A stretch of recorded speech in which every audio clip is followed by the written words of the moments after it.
Welcome back to the podcast. I am Alexa Van. This is my chair. It's actually not my chair. The bad, creative, yeah.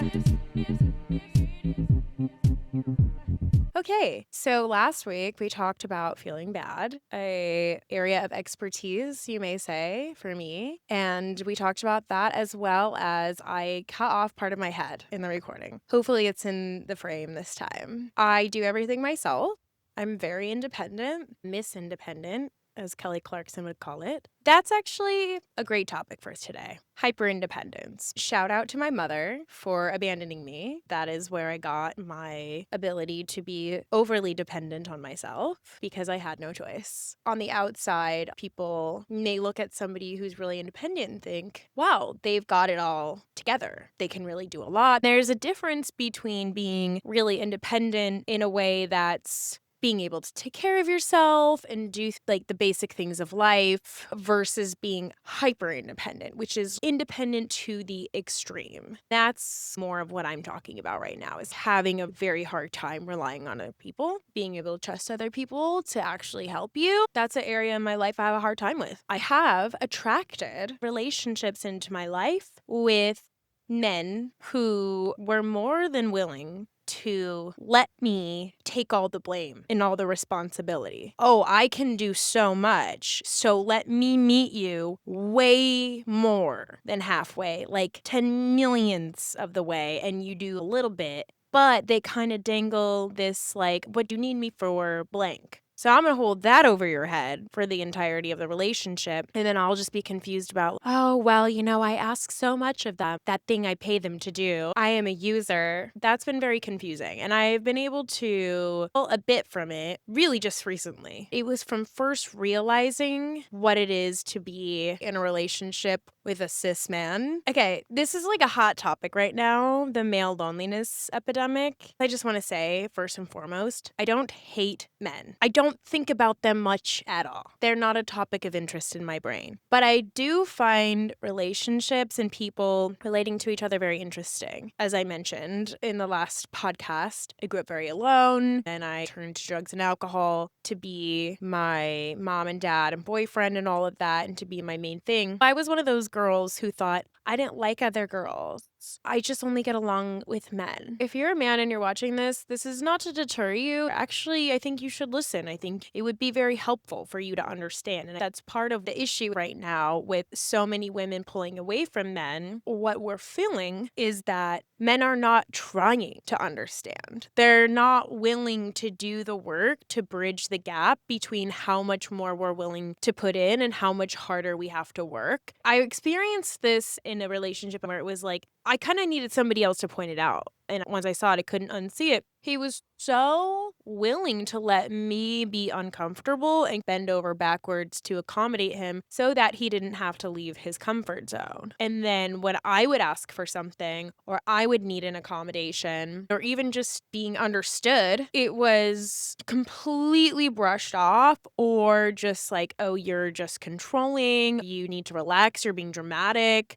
Which is what I love to hear. I know how to be dramatic and how to be funny and extreme. When I'm asking you not to eat my stuff because I got it for myself and then you eat it and I said, I wish you wouldn't do that. That's not being dramatic. That's like a basic boundary. That's a really good example of where it's like, I don't think that people are asking for too much simply by setting boundaries, and then the guy doesn't like the boundary because it requires him to think about going to the store and getting something. I'm really good with boundaries. I have had no choice but to be. Part of that, looping back to the hyperindependence, is that when you feel in your heart, whether it's true or not, that you have nobody to truly fall back on or depend on, you feel like you have a lot less to give. The weight of the world is on your shoulders. I would actually love to be able to delegate more responsibility to other people, and I have gotten way better at that, but that's the other side of it, is when you know how to do something pretty well, whether it's something important to you or not. That's what I don't like about being hyper hyperindependent is I have to figure out how to do everything, which really detracts from my vision and what I would like to be able to lean into more. My strengths. If you have other people being able to be like, oh, I'm really good at this thing, then great, take that over. I don't want to worry about that. You do that. I'll do this. Teamwork. Everybody's lifted up. Perfect. That's how you can grow to a whole nother level, and you have to be able to receive. When you've been met your whole life with, if you trust somebody or you let them in or you let them do something for you, that they're going to hold it over your head later, that there's strings attached to it, it's going to be a lot harder to receive, to let other people help you, and to know when it's actually safe to loosen up the reins on stuff. My pattern in my family was that I was the mediator and I had to be able to do everything myself, which is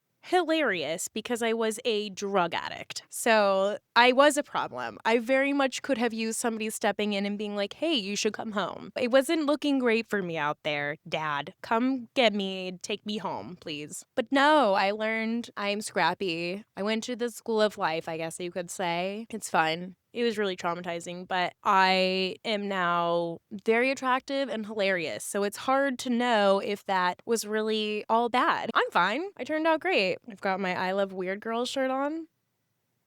Being the one who's used to being like, oh, let me accommodate everybody else. I don't need anything. I can take care of myself. No, I don't want to ask anything of anybody else. If I do let somebody help me, maybe they offered and I said, okay, and then they hold it over your head later. It's used as blackmail, emotional manipulation. I saw that pattern playing out in the relationships that I was in later in life, where I would date people who were really willing to not give me what I needed, but to make it look like they gave me a lot. And I'm not saying everyone I've ever dated was a bad person. I'm focusing on the issues right now. I can do another episode where I focus on the positives. It'll be a very short episode. For this episode, I'm going to focus on the negatives. I also want to mention I have had a relationship with somebody who is an absolute angel. I have nothing bad to say about them. You know who you are, okay? Everybody loves you. This isn't about you. But for the rest of you fuckers, just kidding. I don't look back on the past with any regrets other than not leaving sooner. Hyperindependence, trying to make it work. I don't need anything. I'm fine. Let me just take care of myself the best way that I can, which is in not very good ways. Isolating, holding up, figuring things out. I don't think everything about that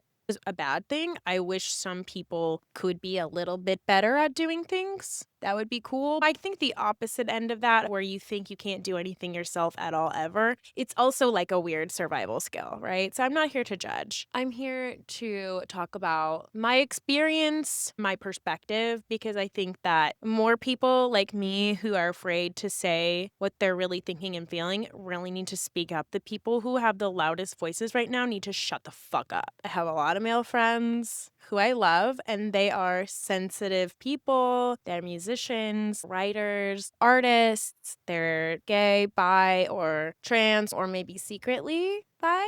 Okay, it's okay if you are. Can come out now. Even with these men who are sensitive, they're sweet, they're really good friends, they hear you out. I'm so grateful for some of these guys. They watched me after a breakup once, listened to me complaining about how much I hate men, how horrible they are, and they were like, it's true, we're kind of horrible, and I get it, and nobody wants to date us either. I was born into an extreme because of the family dynamic. It's been about how can I move to meet somebody where they're at. Nobody was coming to meet me where I was at. And how can I accommodate, listen, and be empathetic? On top of that, being in survival mode because of other things going on in my home life, being very attuned to my surroundings in a way where it was a lot harder to relax. I had to learn to let other people not tell me they were upset until they brought it up to me that they were upset. I dated a guy, and it was a lot of these guessing games and stuff like, I'm not your mom. I don't even want regular kids. Why would I want a kid that doesn't even bring me macaroni art and stuff? These guys, we're not even talking about the worst of them. They don't understand that they have a privilege and that they have to do their own work and their own research. It's not just about working on yourself. It's about educating yourself to the point where you realize, like, oh, this is why women are so angry. That makes sense. This is maybe what's going on for other people, and that the world was built for me. Even though I may be having a hard time, I can see how I still have certain advantages. If you could own that, acknowledge that, and make room for the fact that other people are also having a hard time and bridging that gap of the world not being perfectly designed for them. I live in America. I'm sure people in other countries could relate to this. I got this name that I like to call the society we live in here in the US of A, especially right now, is man's world. It was made by men to support men rising to the top and staying on the top, specifically rich men, but it does make it easier for any kind of man to get rich, especially if you're white. If you don't know that by now, you are truly hopeless. When you have grown up in man's world designed by men for men, you're going to have to learn to be uncomfortable a little bit more often. It doesn't mean that your life is perfect and easy. I can see that you don't have socioeconomic privilege, that you didn't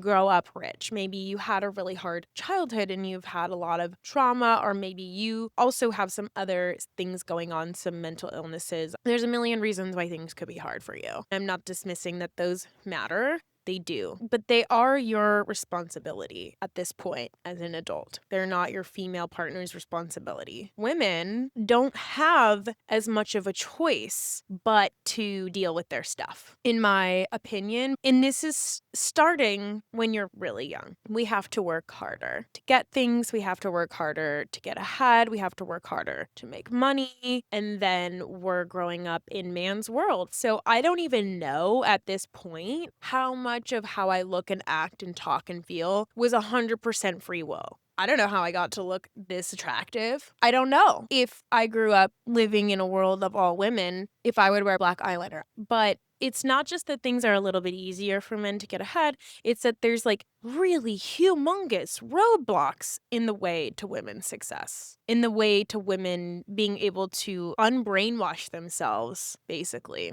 And this is affecting all of us. It's hurting all of us. It's a big deal to be a person who had to become their own everything. I was met with the guys I was dating really wanted me to need them in certain ways that I didn't need them. I noticed the insecurities growing. I didn't talk to you today. I was working. I'm a strong, independent woman, whether I like it or not. It's totally against my will some days. Can't these men be supportive of that? Now you're going to make it about you. So many women go their whole lives being neglected and taking care of kids and their man-child husband or whatever. And you can't go half a fucking day without a call from me. I don't even like talking on the phone. If I told you I was in the middle of a really cool project trying to do something different with my life, why wouldn't you want to support that? Why wouldn't you be my biggest cheerleader? Why wouldn't you be stoked about that? You wouldn't want to even try to be understanding that it might take up a little bit of my time and attention. And since it's not on you,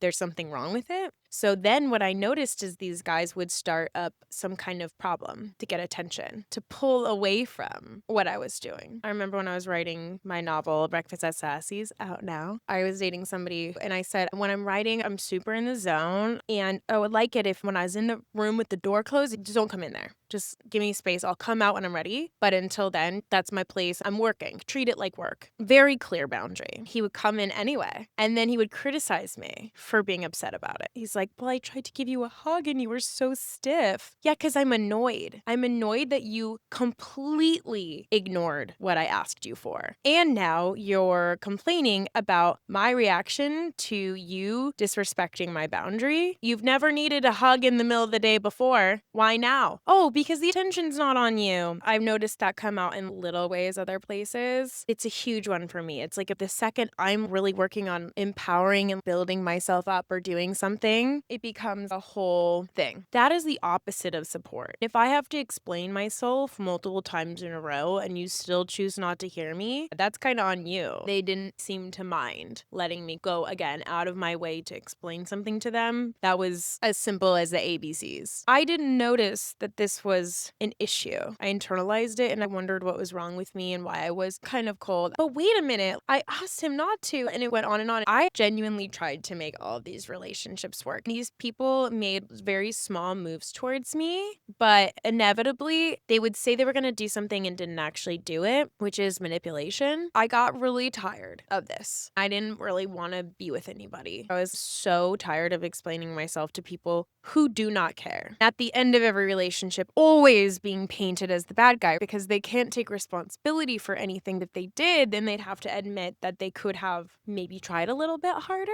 When you're really independent and used to doing everything yourself, you're good at just kind of also taking the blame. That was what I had found in this dynamic, this pattern that I kept attracting was people who really were comfortable with me taking the blame for everything and being like, whatever, I'll pick myself up again, brush myself off and be fine because I'm resilient and I've had no choice in my life. And it's always been a setback. It's never been like, how can I help you to succeed? Or them maybe help me succeed, but then they'll kind of pull it away. It seems like they're helping, but they're not really helping. Or they are helping, but they don't actually want to help. They just feel like they have to. And so they're doing it really begrudgingly. And then I feel kind of guilty. And I'm like, never mind. It's fine. I got it. Raise your hand if you relate. There's so many people like that out there. And I would say these relationships that I was in were pretty average. I don't think they were the worst, most scariest people out there. I think this is a pretty average relationship dynamic from women to men. And I'm hearing this echoed all around me from all of my female friends. They just can't be bothered anymore because the amount of time it takes to get back on track after putting so much energy into this investment, no return on investment. They end up without anything to really show for it other than more work they've done on themselves that they're going to take into their next relationship with somebody who hasn't done that work. And so it doesn't even matter. It's like, oh, look, now I can go even further to meet you where you're at. Well, now what we're finding is that it's actually easier just to be single and not even worry about it. I would rather be in a relationship with somebody who is just really supportive and great. Who can we rely on? Ourselves. And we do. And we have been because we have to, not because we want to. Adds an extra challenge to the mix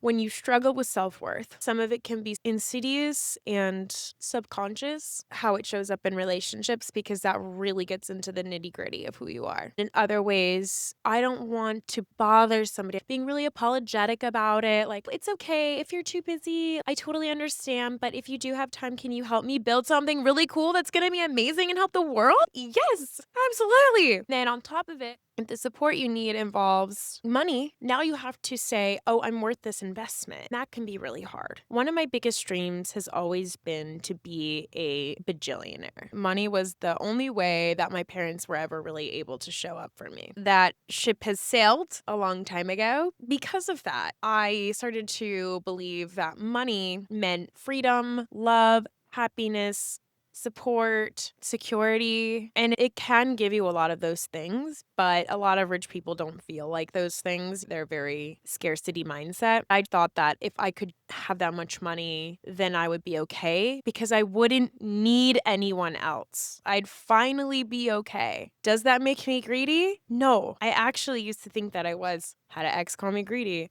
which is hilarious because he had very little money. If I was greedy, dude, I would move to Beverly Hills or WeHo. I wouldn't be living on the east side. Man, there's no sugar daddies over there. If there are, I'm so willing to accept money from... No. Just kidding. Give me your money. I deserve it. I deserve support. I had a dream the other day. Sometimes I go to sleep listening to these YouTube videos of people saying really positive things, like affirmations. And this one is about being good at making decisions. That's something I have a hard time with, being an overthinker. I woke up and it was still on because it's like 8 hours long. When I woke up, I was like, what if I just won the lottery today? What would I do? My first thought was how I would help my friends. I'm watching them work so hard for an amount of money that at one point in my life would have knocked my socks off. But now I'm aware it doesn't go very far. It was sad. And my first thought was how I could lift my friends up. And that would feel really good and that would be really fun. Then I went into thinking what I would do. I'm very pleased to report that I wouldn't change a lot about my life. I actually really like my life. I would pour more into it. I'd have more resources and more support. Why am I bringing this up today? Women have a hard time in man's world. Men have a hard time in man's world too if they're not super duper rich, but they have a slightly less hard time than women. Taking into account, there's a lot of people out there who have done everything right and things are still really hard for them. Then you've got this other side of people who maybe started at a disadvantage or maybe didn't do everything right and they're also having a hard time. There's people who are not having a hard time. Congratulations to you. You totally 100%, a million trillion percent deserve support. That is why I created the Bad Creatives. I said creative twice in one sentence. I have overcome so much, and I would not have been able to do that by myself. It was only when I finally was willing to invest in myself, to spend money, time, that I was able to go from a place of being super miserable all the time to a place where even if I got hundreds of millions of dollars, I would just use that money to continue living the exact life that I have, but also to quit my job. No offense, but you probably would too. And I would travel more and I would help my friends. How I got to this point was through working really hard and letting other people help me. I think a lot of people have communities of other artists that they like to work around and within, and those are some of the happiest people that I know. But even still, it really helps to have somebody who's objective, who's not so in the project with you that they can't see something you didn't notice. Maybe one thing is going really well for you, but there's still this other thing over there, this idea that's been on the shelf and you can't reach it. Having people help me work through my stuff. Therapy's great. Do therapy. It was more beneficial for me at one point to be like, I don't need to keep talking about the same problems over and over again. I don't need a therapist to tell me basic things I learned 5 years ago. At one point, it's like I surpassed the therapist. I was like, yeah, I don't want to talk about this anymore. So I switched to somatic therapy. I was trained to do a somatic practice for no reason when I was living in Joshua Tree. I wanted to know how to do it and believed in it. It helped me a lot. I wanted to know how to do it for other people. And then I didn't do anything with it. Even though I was like, this is amazing. This is incredible. This is life-changing. I was saying on people even back then who didn't seem like the kind of people who would be into that. And they had amazing experiences. I was like, see, I told you it was cool. Isn't it cool? And they were like, that was crazy. Watching it help other people and change their lives, changing my own life. And then being like, okay, well, I got trained in that, but I don't really know what to do with that. Which brings us to now. I was looking around me like, this can't be it. All these people who did it right, still having a hard time, did it right. You know, they did the things that was promised to them. The American dream is dead, as I mentioned last week or whenever. I don't know how much I'm going to space these podcasts out. Even if you were told that if you do things in a certain sequence, it will lead you to a certain result, that's not the case. There's a lot of people who thought they did things right, who are in a place now where they can't get a job. They're being laid off. They're really struggling. They're having to completely start over. All of their old skills aren't working. There's just no work for them. There's a lot of that going on. And then there's the people, the artists, the creatives, the people who maybe didn't notice that they lost some of their 401k because they've never really had the same kind of structure or support that these other jobs may have promised. I don't know. America, we put artists on a pedestal if they're incredibly successful. But if you're not rich or killing it, there's nothing for you. There's nowhere for you to go other than within your own communities. There's not as much of like a middle of the road. I mean, is there a middle of the road for anybody anymore? I don't know if that point is kind of moot. How to put this all together. Being pushed to a point of realizing that there is definitely more than one way to do things. A way that works for a lot of people doesn't work for everybody. Being pushed to see how so many people are already working so hard that a lot of them don't feel they even have any room or capacity to show up for what used to be the thing that they couldn't wait to get out of bed to do. Or maybe they never even got to that point because they didn't believe that they could. Maybe you always had a dream of being an actor. Something of the art.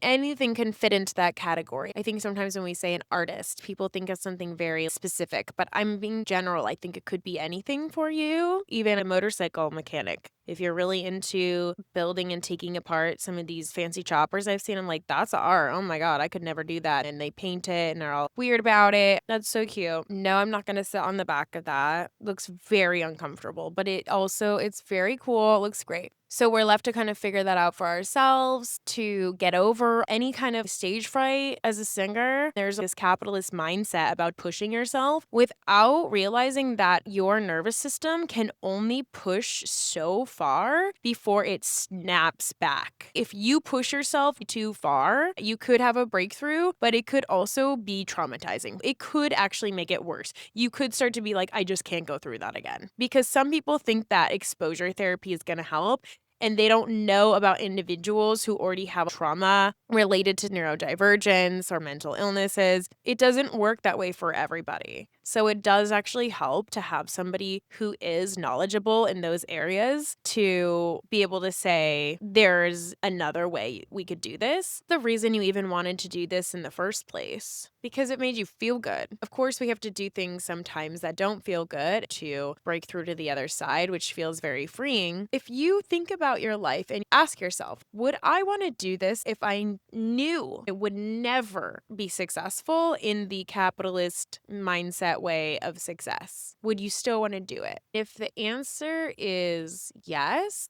you should absolutely do it. It's amazing and 100% worth doing. And if the answer is no, you're likely doing it out of survival, which is fine because some things we do have to do to survive. That's the world that we live in. I'm not a loving gaslighter. I'm not a person who says, like, just quit your job tomorrow and everything's going to be okay. Some people have kids and families to support, and I don't really think that is helpful to say to somebody. I think it's kind of ableist. It's tough when you hear a lot of people who haven't been through what you've been through telling you how to get over it. Nothing's more infuriating than feeling like somebody who doesn't understand me and who's actually not even trying to understand me just kind of blasts over everything. And I think they use this idea of like, well, that's just an excuse and that's just your fear talking. Okay. Trying things that way and really not feeling like it was authentic, which led me to be like, if it's not working for me, then I'm just doomed or something like that. I guess I should pause here and say, like, I'm obsessed with information. I am constantly looking things up. I use ChatGPT to ask questions constantly. I love information. I love learning. I'm really not that cool at all. I just want to know. I'm so curious. That's why when other people don't even try to understand me, I'm just like, you're not even curious about my experience? I'm literally diving into your world and trying to understand. I just find it fascinating, which is why I like to write.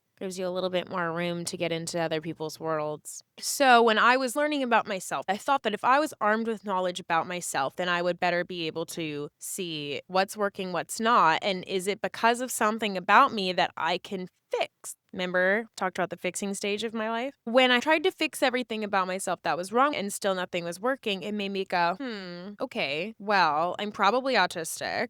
There's a big thing that I don't know how every male doctor in the world looked right past. I probably would have been good at math if they had actually tried to get me to learn it without just memorizing all the answers and not actually knowing how to do it. Because I felt different and I had to look at how everybody else does things, I can see why they think I'm making an excuse. I see a lot of people making excuses for their fears to protect themselves. There is another side of that where it's like somebody coming up against the same challenge again and again and again because they think it's the only way to get over it, when actually somebody who cares to invest and look at the whole picture can say, hey, actually, I see this other option. Have you ever tried that? And they're like, no, I never thought of that. And then they try it and have a much different result. Then they realize, hey, maybe I just didn't know and needed a little bit of help and insight from somebody who wasn't just going to blast through everything that I've ever been through and told me to do it their way. That's where I think the love and gaslight can get a little tricky, is because it's kind of like gets along the lines of like, if it works for one person, it can work for everybody. And if it doesn't work for you, you're just not believing it hard enough. There are other ways to do things. Don't hate the part of you that is cringe. Hate the part of you that cringes. Love that. I love memes. They're the best. Short, sweet, concise, to the point, conveying so much in so little. Whoever invented the first meme, you're like a god. Okay, so my point is, not only do you deserve support, and investing in yourself will help you to take it more seriously, because I've gotten a lot of things like, oh, I'm going to randomly do this thing. It's free. It's always there. But when I pay for something, I take it a lot more seriously and I commit to it because it's like, I invested in this, I'm going to do it. That doesn't mean I've never, there's projects I haven't finished that I paid for. But in general, I'm saying it really helps to have somebody who's so on your team that's actually going to look at you and your whole situation and have some insights that you may have missed and have a wealth of information and knowledge that is now a resource to you. And to have that support of somebody who's right there with you, because some of the stuff that comes up is so emotional and it's been there for so long. Our blocks are usually not that new. Like, they're old. They stem way down deep. And that's where the somatic work comes in, because it can be really, really hard with affirmations that don't sink in. It's because deep down, you don't believe that. So how can you really get on board with all of a sudden thinking it? A part of you that doesn't think that you're worthy of something that's been there since the day you were born, or maybe even before you were born, if you believe in epigenetics. So how do we go back and fix something that we don't even know is there? And again, I used that word fix, but I just meant acknowledge, because sometimes it is enough to acknowledge something and learn to work with it instead of trying to blast it out. I think sometimes trying to blast things out, it makes the resistance so hardcore because it has been something you've been using to survive for a very long time. So a part of you may need to acknowledge it first. When something's coming up where I'm feeling like I need to really defend myself, it's because I don't feel safe. If I felt safe, I would just be like, okay, and I wouldn't feel the need to defend myself. I would just move on. But when I feel like I'm going to lose something or I'm being attacked, I defend. That's a survival skill. We learned that. And I don't need it anymore. I'm not being under attack. Even if I am being under attack, fuck you, go away. I don't need to defend myself to you or to anybody. And so I know I'm like, oh, what is this? What is this old behavior of mine? Oh, it's an old survival skill. That's cool. A part of me developed that to help me in my life. However, now I don't need that anymore. New tools, a whole new belt of shiny Milwaukee tools from Home Depot. You know how hot guys think it is when they find out that I am a pro member at Home Depot? Is anyone checking the parking there, by the way? The Home Depot special parking spots? Does anyone ever come out and be like, we ran your plates and you aren't a pro member with us? We towed your car. We towed your huge truck with our tow truck that is the same size. That'd be so funny.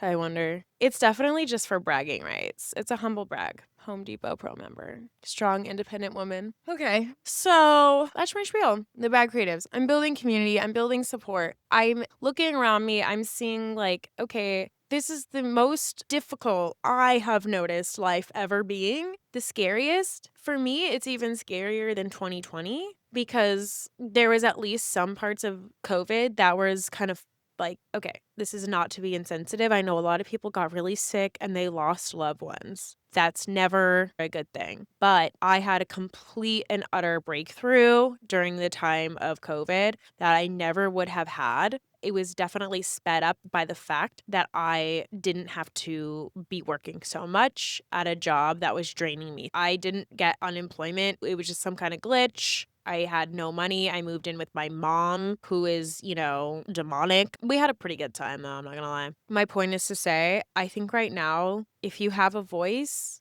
if you have an idea, if you have a vision, it is more important than ever to come forward with that. It's really, really needed. I feel like we're being called to action. I'm speaking to anybody who is struggling. I'm so willing to work with you. I really want to work with you. I have so many ideas that they tortured me for so long because I tried to do everything myself. Or I would accept help from somebody who actually slowed me down or hurt me more than they helped me. Like I said before, a lot of people have communities and they don't really feel like they need any more support with their creative stuff. Maybe they're feeling really great about it. But I know there's some people who want to try things a different way. If they knew there was another option and really believed it would feel better, that they would do it. This is going to look different for each person. That's what I like about working together one-on-one. It's not just an evergreen course I recorded ahead of time. I think evergreen courses are really helpful, but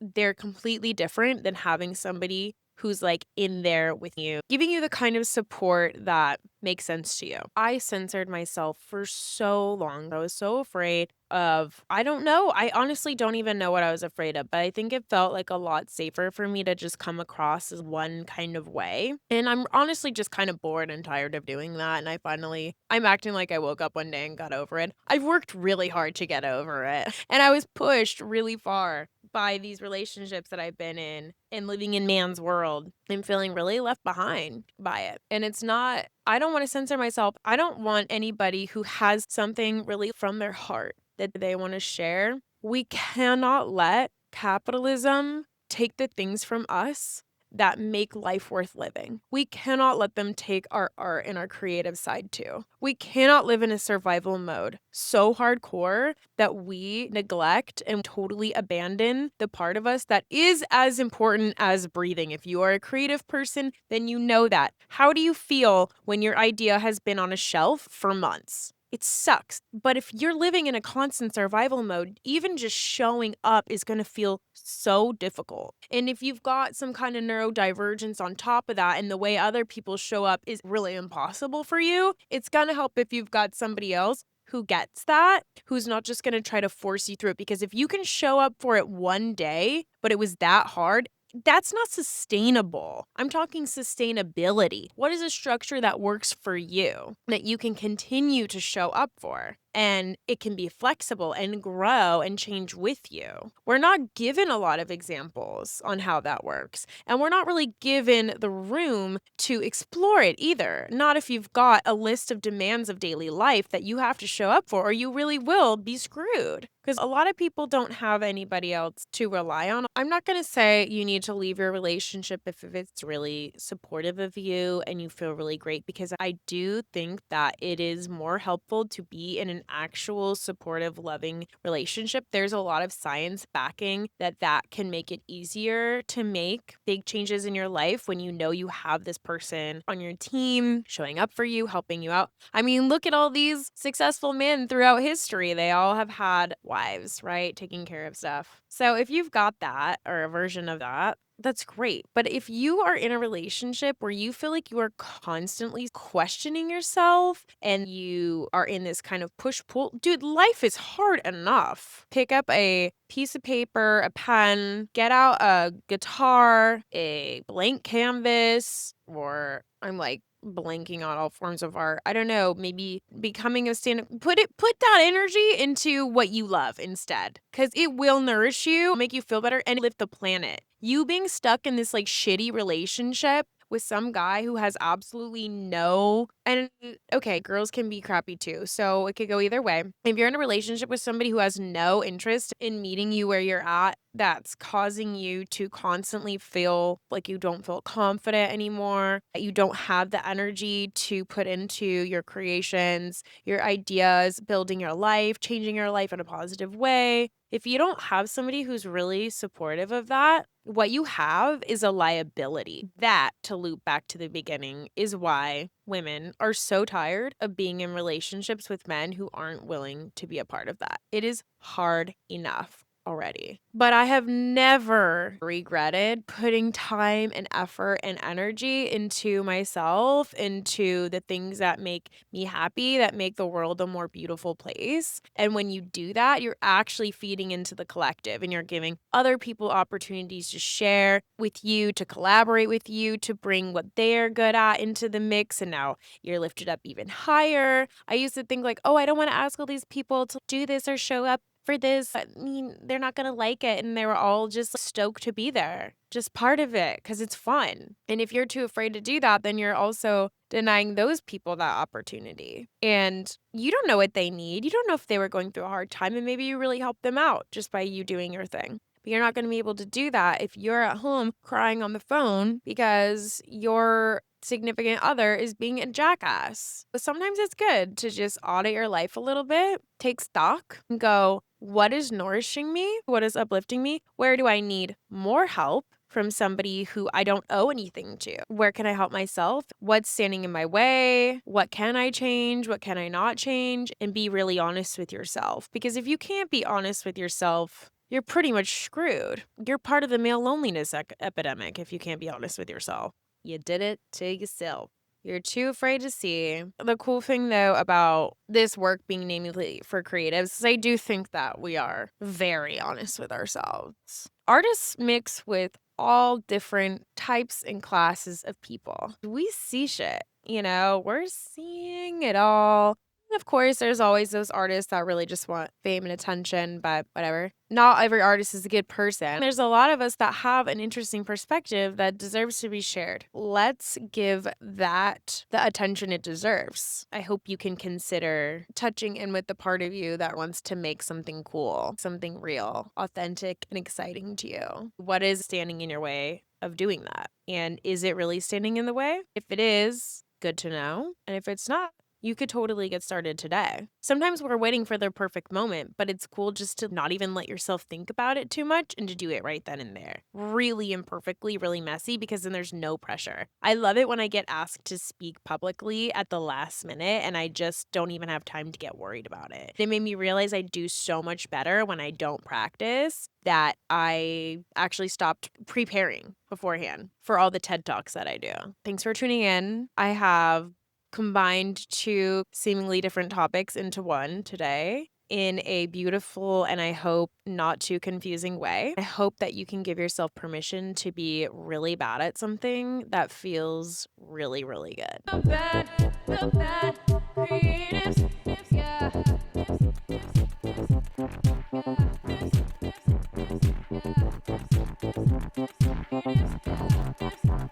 The bad creative, the bad